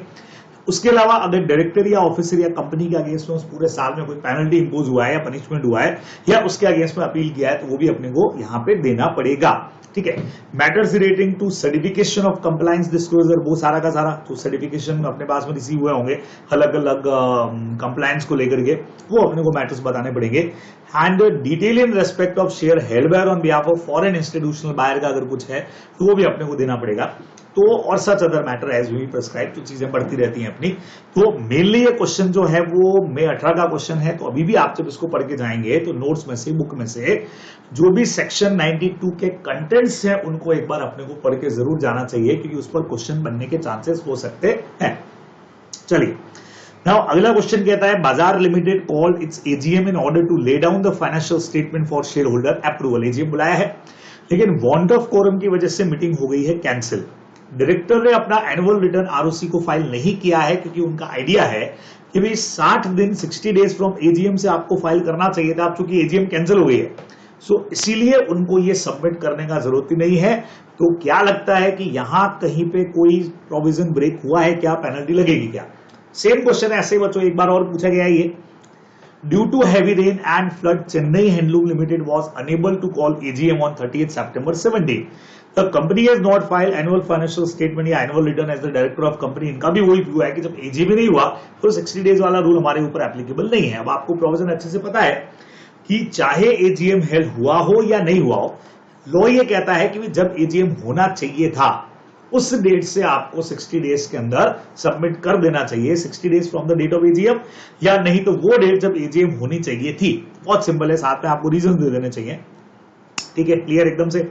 और अगर ये नहीं किया तो जो पेनल्टी के प्रोविजन आपको सेक्शन के साथ में दे रखे हैं 92 के, वो अपने को यहाँ पे एज इट इज एप्लीकेबल कर देने चाहिए। तो पेनल्टी प्रोविजन इसके अंदर आपका आने वाला है, ठीक है, क्लियर। नेक्स्ट क्वेश्चन के ऊपर अगर बात करें तो Messrs Technico limited maintains register of member and registered office at Mumbai. Okay, registered office पे कंपनी अपना मेंबरशिप रजिस्टर मेंटेन कर रही है। ग्रुप ऑफ मेंबर जो हैं वो रहते हैं कोलकाता के अंदर और residing Kolkata want to keep the register member at Kolkata, ठीक है, वहां रखना चाह रहे हैं। तो सबसे पहले तो ये बताना है कि क्या वहां पे कोलकाता में ये रखा जा सकता है क्या? हाँ, सेक्शन 88 साथ में 94 भी काम करता है, वो वाला तो नहीं है। 110 अगर जहां पे रहते हो तो अपन वहां पे मेंटेन करके रख सकते हैं, ऐसा कुछ प्रोविजन याद आ रहा है आप लोगों को? वो चेक कर लेंगे अभी, ठीक है।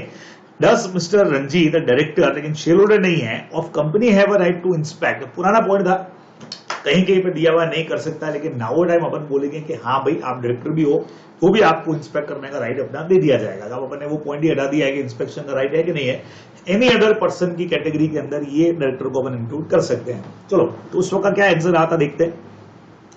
सेक्शन 94 के हिसाब से साथ में सेक्शन नंबर 88 आपको कई तरह रजिस्टर वहां मेंटेन होते हैं और जो एनुअल रिटर्न है वो कंपनी के रजिस्टर्ड ऑफिस पे रखे जाते हैं।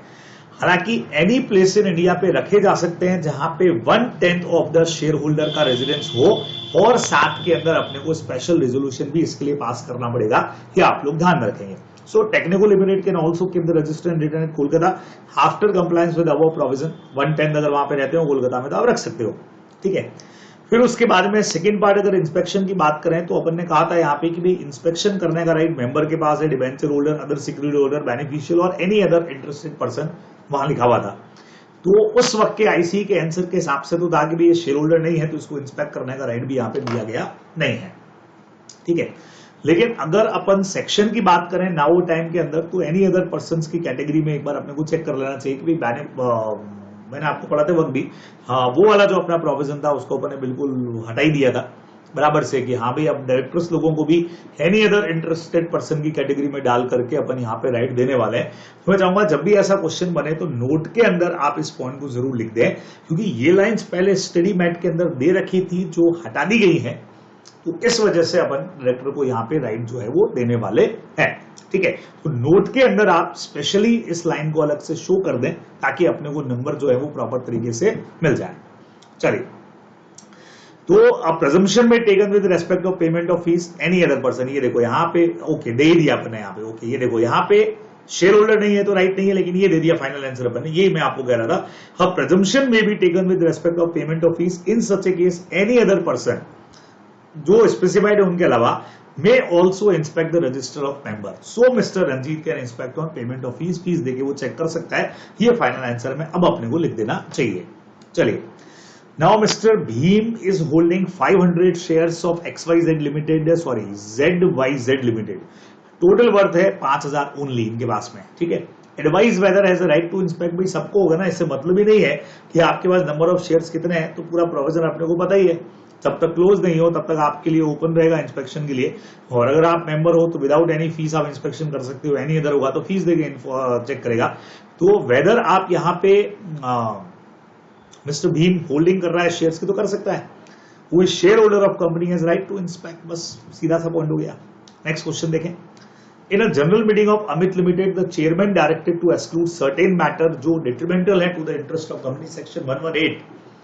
चेयरमैन के पास में राइट होगा कि अगर कोई भी ऐसा मैटर है जो डिफेमेटरी है या अपने को लग रहा है कंपनी के इंटरेस्ट के अगेंस्ट में है या जिस मैटर का कोई यूज ही नहीं है, अननेसेसरी लग रहा है, तो उसको वो मिनट से हटा सकता है। मनोज एक शेयर होल्डर है, इसका ऑब्जेक्शन है कि भी मिनट्स में तो करेक्ट समरी आना चाहिए, अपने नोट्स में भी सेम क्वेश्चन है, तो आपको डिसाइड करना है कि मनोज का जो कंटेंशन है वो वैलिड है कि नहीं है। वैलिड नहीं है भाई, क्योंकि यहाँ चेयरमैन को राइट दिया है कि अगर पर्सन के लिए डिफेमेटरी है, इररिलेवेंट है या कंपनी के इंटरेस्ट के अगेंस्ट में है तो उस मैटर को हटाया जा सकता है, उसके चॉइस के ऊपर डिपेंड करेगा। तो यहाँ मनोज का जो कंटेंशन है वो वैलिड नहीं है और चेयरमैन को पावर है वो हटा सकता है। चलिए नेक्स्ट पे चलते हैं। The board of directors of Shrey Limited called an EGM upon the request of member. बढ़िया। However, the meeting was adjourned on the ground that quorum was not present at the meeting. अब आपको company को advice करना है कि क्या करना चाहिए। तो EGM इन्होंने कॉल किया है और हाफ एन आवर में अगर quorum नहीं है और मेंबर्स की रिक्वेस्ट पे अगर मीटिंग होती है तो फिर वो एडजॉर्न नहीं होती, वो मीटिंग हो जाएगी कैंसिल। तो इन्होंने यहाँ पे जो मीटिंग को एडजॉर्न करने का सोचा है वो गलत है, क्योंकि जब भी मीटिंग मेंबर्स का रिक्वेस्ट पे कॉल हो, बराबर on the request of member हो, और अगर वहां पे कोरम नहीं है तो वहां पे मीटिंग कैंसिल होती है, एडजॉर्न नहीं होती है। इस वजह से बीओडीज का डिसीजन जो है वो सही नहीं है, ये अपने को ध्यान में यहाँ पे रखना पड़ेगा। क्लियर? नेक्स्ट पे चलते हैं। Examine the validity of the following decision of the board of directors with reference of the provision of Companies Act. और आरडीपी नवंबर 18 का क्वेश्चन है, in an annual general meeting of Vrinda limited having share capital 80 member present in person हो गए by और by proxy holding more than 1/10 of total voting power, demand on poll. Okay, polling का demand हो रहा है अभी, ठीक है। The chairman of the meeting rejected the request on the ground that सिर्फ मेंबर प्रेजेंट है वो ही पोलिंग डिमांड कर सकते हैं। ध्यान रखिएगा, पोलिंग डिमांड में प्रॉक्सी को भी राइट है, क्योंकि प्रॉक्सी कोरम में काउंट नहीं होता है, शो ऑफ हैंड से वोट नहीं कर सकता है, मीटिंग के डिस्कशन में पार्ट नहीं ले सकता है। लेकिन चूंकि पोलिंग का अगर डिमांड हो रहा है तो बट ऑब्वियस उसको पार्टिसिपेशन का राइट है। साथ में अगर रिटर्न के अंदर वोट हो रहे हैं हमने, आप लोग जानते हो पोलिंग वगैरह के अंदर, तो बट ऑब्वियस उसको राइट है, इसलिए डिमांड का भी राइट है, ठीक है। तो आंसर चेक करते हैं, इसका सेकंड पार्ट भी देख लेते हैं। एनुअल जनरल मीटिंग में during the process of poll the member who earlier demanded for poll want to withdraw, पहले उन्होंने डिमांड किया था, विड्रॉ कर दिया। चेयरमैन उनका रिक्वेस्ट कैंसिल कर देता है कि एक बार आपका पोल स्टार्ट हो गया तो आप विड्रॉ नहीं कर सकते। नहीं, एक बार डिमांड करने के बाद वापस से विड्रॉ करना इनका राइट बनता है। चेक करें, देखो 109 हमारा पोलिंग से कनेक्टेड है पूरा, और वहां पे लिखा हुआ है कि order of demand for poll by the chairman of the meeting before or on the declaration of result of voting any resolution on show of hands, poll may be ordered to be taken by the chairman of the meeting. या तो खुद की इच्छा से कर सकता है, या अगर मेंबर ने डिमांड किया है तो। अब डिमांड कितने लोग करेंगे, बहुत क्लियर पॉइंट देखना। अगर कंपनी शेयर कैपिटल वाली कंपनी है तो चाहे पर्सन पर्सनली प्रेजेंट हो या प्रॉक्सीज के थ्रू हो, 1/10 या तो वोटिंग पावर हो या 5 लाख का उनके पास एटलीस्ट कैपिटल होना चाहिए। और अगर company non having share capital वाली है तो 1/10 वोटिंग पावर होना चाहिए। तो हमारी कंडीशन तो पूरी हो रही है। अच्छा, ये demand, the demand for a poll may be withdrawn at any time by the person who made the demand, कभी भी हो सकता है, ठीक है, एकदम क्लियर पॉइंट है। तो फर्स्ट पॉइंट क्या कहता है, the chairman can not reject the demand for poll as poll can be demanded by the member present और बाय प्रॉक्सी, हो सकता है। तो ये एब्सोल्युटली वैलिड तरीका था। हाँ, मीटिंग बुला सकते थे, तो चेयरमैन को इस बेस पे रिजेक्ट करने का राइट नहीं है ना। सेकंड कहता है the chairman can not reject the request to the member by withdrawing, बिल्कुल विड्रॉ करने का रिक्वेस्ट भी आप जो है वो रिजेक्ट नहीं कर सकते हो, बिकॉज मेंबर्स को लॉ ने राइट दिया कि एक बार डिमांड करने के बाद आप वापस से उसको विड्रॉ भी कर सकते हो। क्लियर एकदम से। चलिए नेक्स्ट पे चलते हैं। तो 109 का बढ़िया क्वेश्चन है। अगला क्वेश्चन कहता है Premal limited is a company incorporated in India, 2 subsidiary है उसका, प्रीवी लिमिटेड 75% शेयर्स है और होल्ड करके रख रही है, और एक है मालवी लिमिटेड जो होली ओन सब्सिडरी है। Both the subsidiaries are incorporated outside of India, ठीक है। The board of directors of Premal limited intend to call EGM on Premal limited on urgent basis, एक अर्जेंट बेसिस पे मीटिंग इन्होंने कॉल किया है, ठीक है। और advise the board of directors on the following, एक तो EGM be held in India या EGM be held in Netherland. Okay, बाहर कॉल करना चाह रहे हैं, तो क्या लगता है ईजीएम को लेकर के अपने पास कोई रूल है क्या, चेक करें। तो अकॉर्डिंग सेक्शन 100 कहता है अपना, बोर्ड में what ever deems fit extra ordinary general meeting बुला सकते हैं। प्लस साथ में हमने ये भी बोला कि EGM of the company other than of Holi owned subsidiary company incorporated outside of India shall be held at a place within India in the light of above provision। अब देखो क्या बोला है, extra ordinary general meeting of the company other than of the Holi owned subsidiary company, जब तक वो खुद company किसी की होली ओन सब्सिडरी नहीं हो तब तक आपको इंडिया में ही बुलाना है, बाकी आप बाहर भी बुला सकते हैं, ठीक है। तो पहले वाले पॉइंट में इन्होंने बोला कि यस इंडिया के अंदर तो आप बुला सकते हो, लेकिन board of directors can not call EGM of Premal limited outside of India as it is a company incorporated in India. हाँ जी, अब हमने कहा सर ये पॉइंट क्या हो गया, यहां तो उस पॉइंट का कहीं कनेक्शन ही अपने को नहीं दिख रहा है। अब इस बात को समझिएगा, इन्होंने बोला है कि प्रीमल लिमिटेड कंपनी इनकॉर्पोरेटेड इंडिया है, इट ओन्स 2 सब्सिडरी, एक प्रीवी लिमिटेड है और दूसरा मालवी लिमिटेड है, ठीक है, क्लियर एकदम से।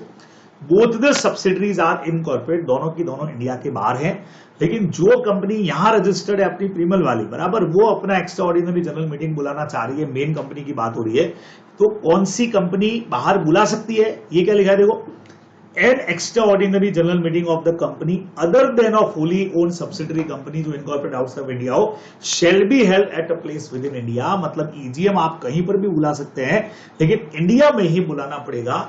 ये सिर्फ अपने को कंफ्यूज करने के लिए होली ओन सब्सिडरी का पॉइंट दिया है। हाँ, मालवी लिमिटेड को अगर बुलानी होती तो अपना पॉइंट ही अलग हो जाता है कि भाई आप होली ओन सब्सिडरी और बाहर रजिस्टर्ड हो तो आपने बाहर मीटिंग बुला लिया, लेकिन यहाँ होल्डिंग कंपनी को मीटिंग कॉल करना है, ध्यान रखिएगा। और वो कंपनी इंडिया में, हमारी सब्सिडरी कहीं रजिस्टर्ड हो उससे क्या करना भाई, हम इंडिया में है तो इंडिया के अंदर ही मीटिंग को बुलाया जाएगा, नीदरलैंड में आप नहीं बुला सकते हो, ये अपने को ध्यान में यहाँ पे रखना पड़ेगा। ये सिर्फ लाइन जो लिखी है ना होली ओन वाली, ये कंफ्यूज करने के लिए लिखा है, न तो प्रीवी की मीटिंग बुलानी है, न मालवी की मीटिंग बुलानी है, आप लोग ध्यान रखोगे, उस बेस पे ये क्वेश्चन पूछा गया है। चलिए, Benson Limited issued a notice with the agenda of 9 business to be transacted in annual general meeting. ठीक है भाई, 2 business were regarding appointment of Mr. Sahu and Pranav as a director.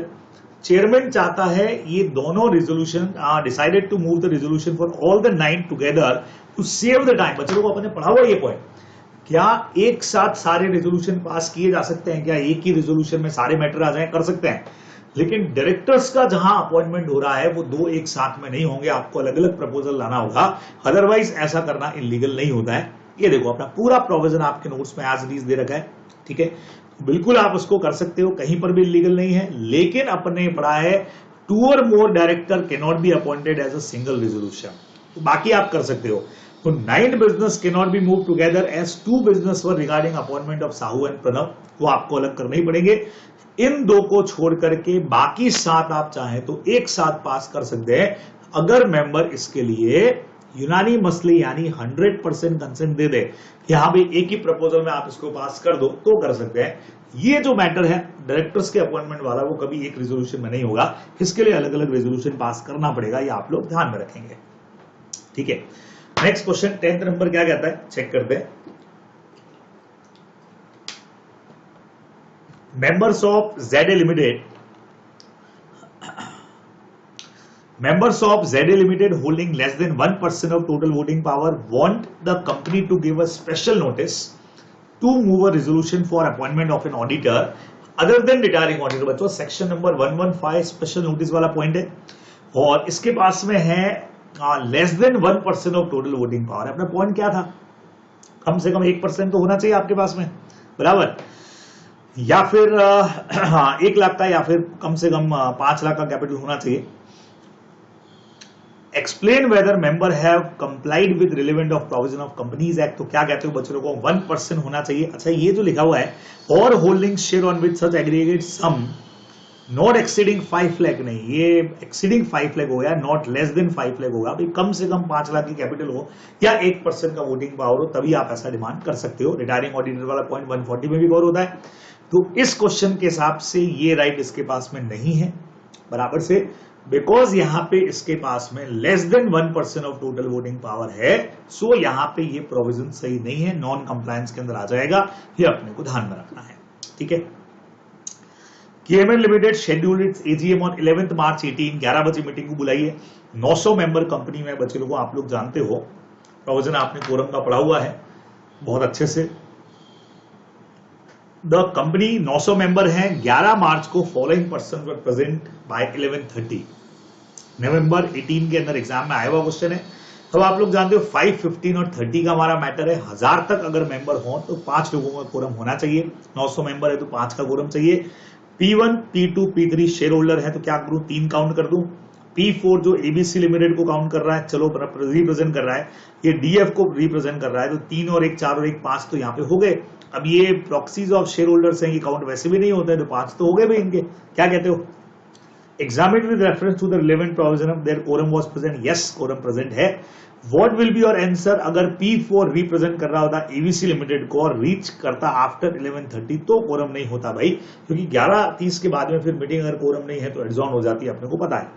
देखें अपन प्रोविजन, देखिए इनको अपने को 3 मेंबर मानना है, दोनों कंपनीज के मिलाकर के अपने 2 मेंबर्स यहाँ पे हो गए 4, 5, ठीक है, और प्रॉक्सीज को इसके अंदर काउंट नहीं करते, सो P6 और P7 इसमें काउंट नहीं होंगे।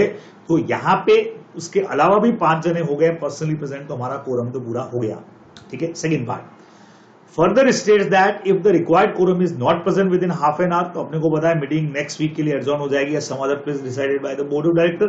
तो P4 is essential part of meeting quorum requirement, और अगर वो 11:30 के बाद आता है तो मीटिंग यहाँ पे एडजॉर्न हो जाएगी, अपने को ध्यान में रखना है, ठीक है। यही अपना पॉइंट बहुत सीधा सा है, इसमें 2-3 चीजें और पूछ ली गई हैं। ओके, मेरे इसमें फर्स्ट और सेकंड 2 ही प्रिंट हुआ है क्वेश्चन में।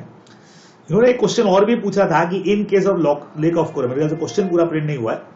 The meeting will be adjourn as provided in section 103 in case of adjourn meeting of और चेंज ऑफ डे। अगर आप एडजॉर्न मीटिंग का नोटिस देना जरूरी है क्या, तो बट ऑब्वियस है कि कम से कम 3 दिन का नोटिस इसके अंदर अपने को देना पड़ता है, एडवर्टीजमेंट वगैरह देना पड़ता है, ये अपन ने पढ़ा हुआ है, ठीक है। और कोरम अगर यहाँ पे, हाँ, अब जो एडजॉर्न मीटिंग हो गई उसमें भी अगर आधे घंटे में कोरम नहीं है तो क्या करना है, तो जो भी मेंबर्स वहां पे प्रेजेंट रहेंगे एटलीस्ट 2 होने चाहिए, अपने पढ़ा हुआ है, shall be the form of quorum including proxies, अपने को ध्यान रखना है। तो वो पॉइंट इसमें पूरा लिखा गया है। ये याद रखिएगा, 2 इसलिए लिखे हैं क्योंकि क्वेश्चन में पक्का 2 चीजें और पूछी होंगी जो यहाँ पे आई थिंक प्रिंट नहीं हुई है। ये first, second, third, fourth, I think 4 question इसमें होने चाहिए थे, 2 ही प्रिंट हुए हैं। ये चारों का आंसर यहाँ पे दिया है। 12th नंबर देखते हैं question. X member of LKM limited is holding 250 share which are partly paid up. ठीक है, the company held its general meeting where voting right was denied to X claiming he has not paid the call on the share held by him. ठीक है, हाँ validity आपको बताना है, company ने जो एक्स को मना किया कि भी तुमको वोट देने का राइट नहीं है, assuming that articles do not restrict the voting right of such member. तो आपको बताया हुआ है मैंने, क्लियर बोला हुआ है वोटिंग राइट्स को लेके 106 में कि एक तो आर्टिकल्स में होना चाहिए प्लस कॉल सिनेरियर होना चाहिए। अब कॉल सिनेरियर हो सकता है इसका, लेकिन आर्टिकल्स में जो प्रोविजन नहीं है तो बात ही खत्म हो गई, है ना। तो एक तो आर्टिकल्स में, और दूसरा आपको कहा था रीजन एक ही होना चाहिए अपने पास में कि भी उसका कॉल सिनेरियर है। तो गिवन केस में उसने कॉल मनी पे नहीं किया, कंपनी ने मना कर दिया वोट देने से, लेकिन आर्टिकल में ऐसा प्रोविजन नहीं है, सो आप उसको वोट देने से नहीं रोक सकते हो, और कंपनी का ऐसा मना करना जो है वो नॉट वैलिड होगा, मतलब उसको वोट देने का राइट मिलेगा। दोनों कंडीशन साथ में पूरी होनी चाहिए थी, ये अपने को ध्यान रखना है। नेक्स्ट कहता है the articles of association of Azad limited required the personal presence of 7 member to constitute a quorum. ये तो अपने नोट्स जैसे ही क्वेश्चन हो गया, अभी 7 लोग अपने को चाहिए, और वैसे 965 है, 5 चाहिए, लेकिन आर्टिकल 7 कहता है तो 7 चाहिए। अब देखो कौन कौन आया है यहाँ पे। सबसे पहला governor of Uttar Pradesh 1 count, B and C share holder of preference share not counted, D 2 company को रिप्रेजेंट अगर कर रहा है तो 2 काउंट हो गए, तो 1 और ये 2 काउंट हो गए, 3 जन है। E F G H proxies हमारे हैं चारों, कोई मतलब ही नहीं इन चारों का, तो इसका मतलब सिर्फ 3 लोग वहां पे प्रेजेंट है, तो इट मींस हमारा कोरम पूरा नहीं हुआ। सेम क्वेश्चन अपन लोगों ने किया हुआ है, ज्यादा मुझे इसमें डिस्कस करने की जरूरत नहीं। फाइनल आंसर अगर आप यहां से देखोगे तो पता लग जाएगा आपको कि ये देखो कि ये लोग काउंट होते नहीं, सबका बता दिया अलग अलग कि गवर्नर काउंट होगा, कंपनी के रिप्रेजेंटेटिव काउंट होंगे, प्रेफरेंस शेयर वाले काउंट नहीं होंगे, और प्रॉक्सीज काउंट नहीं होंगे। सो हम यहां पे बोलेंगे कोरम का रिक्वायरमेंट पूरा नहीं हो रहा है, वैलिड कोरम यहां पे नहीं है। ठीक है, EFG limited was incorporated on 1 April 17, general meeting नहीं बुलाई है, 30/4 तक नहीं बुलाई है। कंपनी का फर्स्ट एजीएम इनकॉर्पोरेट 1/4 को होता है, 30/4/2019 तक ही नहीं बुलाया, अच्छा छोड़ो आगे तक भी नहीं बुलाया। Discuss the following provision of companies act regarding the time limit for first AGM को बुलाना चाहिए था। फर्स्ट फाइनेंशियल ईयर खत्म हुआ 18 में, 31 मार्च 18, वहां से 9 मंथ्स में आपको बुला लेना चाहिए था, टाइम लिमिट बढ़ेगी भी नहीं। पावर फर्स्ट एजीएम का ग्रांट भी नहीं हो सकता है क्योंकि ऑलरेडी आपको 9 मंथ्स दे दिया है, तो पूरा अपने को समझाना है। ये देखो फर्स्ट फाइनेंशियल ईयर ये होता है इनका, तो इनको 31 दिसंबर 2018 9 मंथ्स में बुला लेनी चाहिए थी, और टाइम एक्सटेंड भी इसके अंदर नहीं मिलेगा।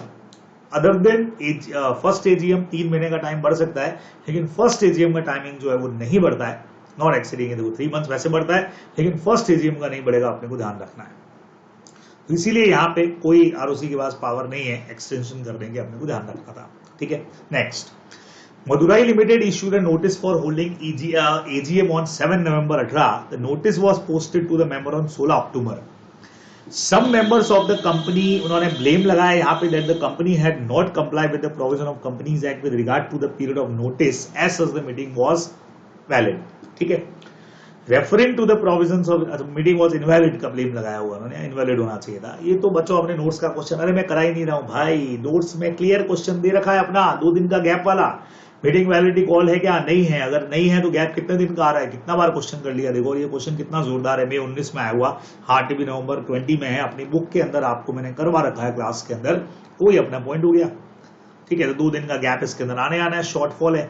कंडोन कर सकते हैं क्या, नहीं कर सकते भैया, कंडोन थोड़ी कर सकते हैं आप इसको, पहले अगर होता तो कर सकते थे 90% की कंसेंट से, अदरवाइज अब तो भेज दिया, डिले हो गया, तो कोई माफी नहीं है इसके अंदर, तो अपने को प्रोविजन लिखना है।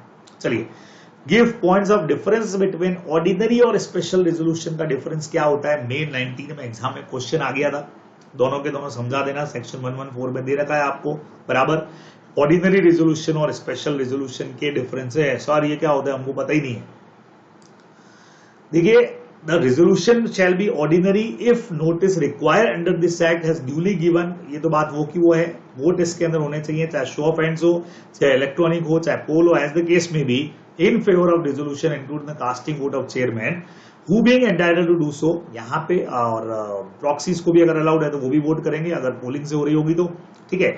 और यहाँ पे vote cast against the resolution by members who entitled and voting exceed the vote, मतलब अगेंस्ट के वोट फेवर के वोट से अगर ज्यादा पड़े हों तो उसको अपन बोलते हैं ऑर्डिनरी रेजोल्यूशन। समझने की बात देखो, हम अपना जनरल आंसर तो सिर्फ क्या दे देंगे, when favourable votes are more than against vote it called ordinary resolution.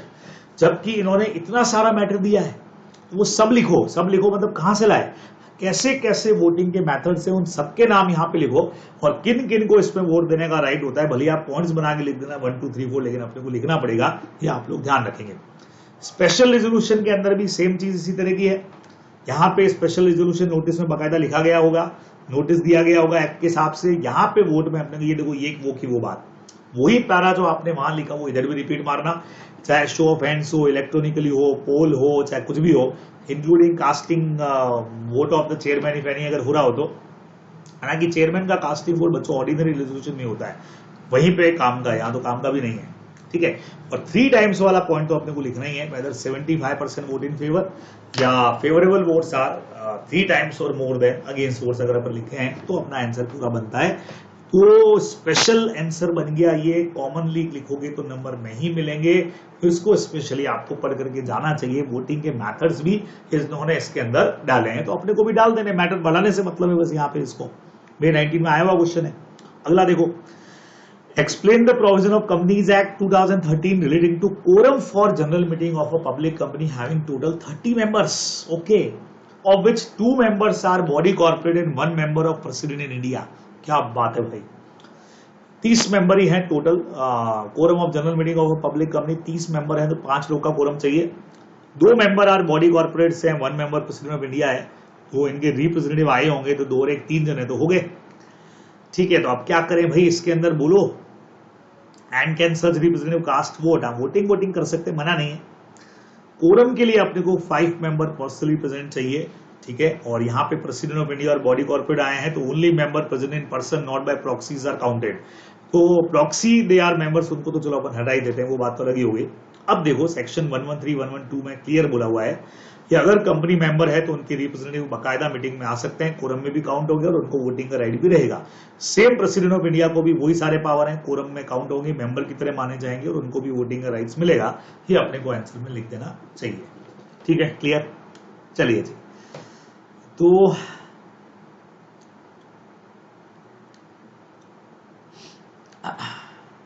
Next पे आते हैं। If a member of a listed company who has casted his vote through electronic voting can attend general meeting of the company, और अपना vote change करवाना चाह रहा है वो नहीं कर सकता है भाई, कहने अपॉइंट प्रॉक्सी भले अपॉइंट करो आपकी जगह पे, लेकिन एक बार आप वोट कर चुके हो तो उसके बाद में आपको वापस दोबारा मीटिंग में आने का राइट है, एंटाइटल हो आप, लेकिन वोट दोबारा नहीं कर पाओगे, अगेन नहीं कर पाओगे। अपने को प्रोविजन में ध्यान में रखना चाहिए, ठीक है। और एक बार घर से वोट कर दिया तो उसके बाद फिर आपको प्रॉक्सी अपॉइंट करने का राइट नहीं है, पहले कर सकते थे, लेकिन वोट आप घर से कर चुके हो, फिर आप खुद मीटिंग में आ सकते हो, प्रॉक्सी सपोर्ट नहीं होंगे, अपने को ध्यान रखना है। चलिए नेक्स्ट पे आते हैं 19। ओम लिमिटेड सर्व्ड अ नोटिस, नवंबर 19 का question, of general meeting upon its member. Notice stated that the following resolution will be considered. एक तो ऑथोराइज शेयर कैपिटल बढ़ानी है, दूसरा प्रतीक जो ऑडिटर है उसका अपॉइंटमेंट एंड रेम्यूनरेशन फिक्स करना है। शेयर होल्डर ने कंप्लेन किया कि आपने प्रपोज इंक्रीज और रेम्यूनरेशन के बारे में इंफॉर्मेशन दिए ही नहीं है, तो अभी ये नोटिस यहाँ पे वैलिड होगा कि नहीं होगा, ये भी अपने को ध्यान रखना है। तो अपन जानते हैं हमारा पॉइंट एक्सप्लेनेटरी स्टेटमेंट वाला जो पॉइंट है वो पूरा का पूरा यहाँ लगने वाला है। और एक्सप्लेनेटरी स्टेटमेंट वाला पॉइंट बहुत क्लियर कट कहता है जो जो इन्फॉर्मेशन होनी चाहिए। पीछे आपको बैकग्राउंड म्यूजिक सुनाई दे रहा होगा भाई, इधर उधर से आवाज आती रहती है अलग अलग, स्टूडियो रूम के अंदर भी। तो यहाँ पे एकदम क्लियर है, under section 1022B explanatory statement पूरा समझा देना चाहिए। और अगर वो होता तो ये इन्फॉर्मेशन होती, क्लियर बात है, मटेरियल फैक्ट्स में आ ही जाता। अगर नहीं है तो इसका मतलब ऑथोराइज शेयर कैपिटल में आपने इन्फॉर्मेशन नहीं दिया, ठीक है। और दोनों के दोनों काम जो है, अच्छा इसमें एक बढ़िया चीज बच्चों समझो, ये वाला जो काम है ये ऑर्डिनरी बिजनेस है 4 उसमें कवर है ना। तो इसके लिए आपको स्पेशल इंफॉर्मेशन देने की जरूरत होती नहीं है। एक्सप्लेनेटरी स्टेटमेंट फर्स्ट पॉइंट का जाना चाहिए था, पर खैर दोनों में से किसी भी एक पॉइंट का नहीं गया तो नोटिस तो वैलिड नहीं होगा, ये अपने को पता है, लेकिन सेकंड पॉइंट के लिए देने की जरूरत भी नहीं थी। तो हमने भी यही बोला कि भाई आपका जो शेयर होल्डर वाले मैटर को लेकर के ऑब्जेक्शन है, फर्स्ट पॉइंट को लेकर के, वो तो ठीक है, लेकिन सेकंड पॉइंट के लिए आपका जो ऑब्जेक्शन है वो सही नहीं है, क्योंकि ऑर्डिनरी बिजनेस के केस में एक्सप्लेनेटरी स्टेटमेंट जरूरत होती ही नहीं है। हाउएवर दोनों में से गड़बड़ है तो नोटिस तो इनवैलिड ही अपने को पता ही है, ये आपको बताना पड़ेगा specially. Examine the validity of following statement in respect of AGM. अब देखो 4 क्वेश्चन पूछे बच्चों, जुलाई 21 का क्वेश्चन है, 4 चीजें इन्होंने पूछी है, कोई क्वेश्चन बस बचे हुए हैं ये। तो इन्होंने बोला the first AGM of company shall be held within a period of 6 months from the date of closing of the first financial year. जी नहीं, हम लोग जानते हैं ये होना चाहिए फर्स्ट फाइनेंशियल ईयर के क्लोज होने के 9 मंथ्स में आप मीटिंग को कॉल कर सकते हो। The registrar may for any special reason extend the time, first AGM का टाइमिंग नहीं बढ़ेगा भाई, सब्सिक्वेंट का 3 महीने के लिए बढ़ सकता है। Subsequent AGM should be held within 6 month from the closure of the financial year, 15 महीने का गैप होना जरूरी होता है, ये भी whichever is earlier. There shall be maximum interval of 15 months का होता है, ये अपना करेक्ट जा रहा है। तो देखो पहला वाला, फर्स्ट वाले के अंदर रजिस्ट्रार एक्सीड नहीं कर सकता है, फर्स्ट एजीएम तो पॉसिबल ही नहीं है, उसके अलावा कर सकता था, तो फर्स्ट एजीएम तो नहीं बढ़ाएगा। सेकंड नंबर, दूसरा तो पहला स्टेटमेंट इनकरेक्ट हो गया। सेकंड वाला जो आपका है विद इन 6 मंथ, एक मिनट, फर्स्ट वाला कहां गया, हाँ फर्स्ट वाला इनकरेक्ट, सेकंड वाला भी इनकरेक्ट। थर्ड वाला जो है वो बिल्कुल 6 महीना के अंदर मीटिंग होनी चाहिए, लेकिन 15 महीने वाला gap whichever is earlier अपन लिखते हैं, आपको ध्यान ही है, और टाइम गैप बिटवीन जो है वो 15 महीने का होता है, तो एब्सोल्युटली ये स्टेटमेंट भी करेक्ट जाएगा, ये अपने को ध्यान रखना है। 4 नंबर का क्वेश्चन बनता है, 4 नंबर आ गए। जुलाई 21 का एक और question, mister Laurel share holder of hardly limited listed company desire to inspect minutes book, section 118 minute का इंस्पेक्शन इसमें, और general meeting and to have copy of some resolution भी इसको चाहिए। Number 1, whether he can inspect the minute book and copies at free of cost. भाई inspect तो फोकट में कर सकते हो, लेकिन कॉपी चेक करने के लिए तो पैसा देना पड़ेगा, भी तुमको फोकट में थोड़ी कर सकते हो, क्या कहते हो। And whether he can authorise his friend to inspect the minutes book on behalf of him and signing power of attorney. तो बहुत क्लियर है, वो खुद ही देख सकता है। अगर कोई मिनट्स बुक को आप इंस्पेक्शन करना चाह रहे हो बिजनेस हॉल के अंदर, कोई भी मेंबर विदाउट एनी चार्ज कर सकता है, कुछ रीजनेबल जो आर्टिकल के रेस्ट्रिक्शन हो तो बात लगे। Any member shall be entitle to furnish within 7 working days. जब उसने रिक्वेस्ट किया तो उसको कॉपी प्रोवाइड कर दिया जाएगा, लेकिन कॉपी के लिए उसको फीस का पेमेंट जरूर करना पड़ेगा। तो इसके बेस पे अगर पहला पॉइंट की बात करूं तो बिल्कुल in the given case mister laurel is requirement with law, he can inspect the minutes book और उसका सॉफ्ट कॉपी भी ले सकता है, लास्ट 3 इयर्स का कोई मना ही नहीं हमको, ठीक है। और as provision does not specify, provision ने यहां पे कुछ नहीं बोला है कि किसी और का नाम वो ऑथोराइज कर सकता है क्या, सेक्शन में नहीं बोला है क्या, सेक्शन में डायरेक्ट मेंबर्स और को इंस्पेक्ट करने का बोला है, तो उसके बिहाफ पे उसका जो फ्रेंड या और कोई भी है वो इंस्पेक्ट नहीं कर सकता है, ये बंदा किसी को ऑथोराइज भी नहीं कर सकता है। ये सेक्शन में ने यहाँ पे एनी अदर पर्सन की बात भी नहीं बोली है, तो इसलिए किसी और को अलाउड भी नहीं रहेगा, ये अपने को ध्यान में रखना है, वही इंस्पेक्ट कर पाएगा और कोई नहीं करेगा। तो यहां आकर के आप लोगों का मैनेजमेंट और एडमिनिस्ट्रेशन का जो भी पॉइंट था वो भी आकर के एब्सोल्यूट खत्म हो जाएगा। यानी कि बेसिकली देखें तो यहां 1 से लगा करके 122 तक का जो सेक्शन पार्ट के जितने क्वेश्चंस थे हमारे, वो सारे के सारे खत्म हो गए, एक बड़ा पार्ट खत्म हो गया। अब एक पार्ट अपने पास बचता है 123 से लगा करके 148 तक का, जो एकदम कंपनी लॉ का हमारा आखिरी पार्ट होता है।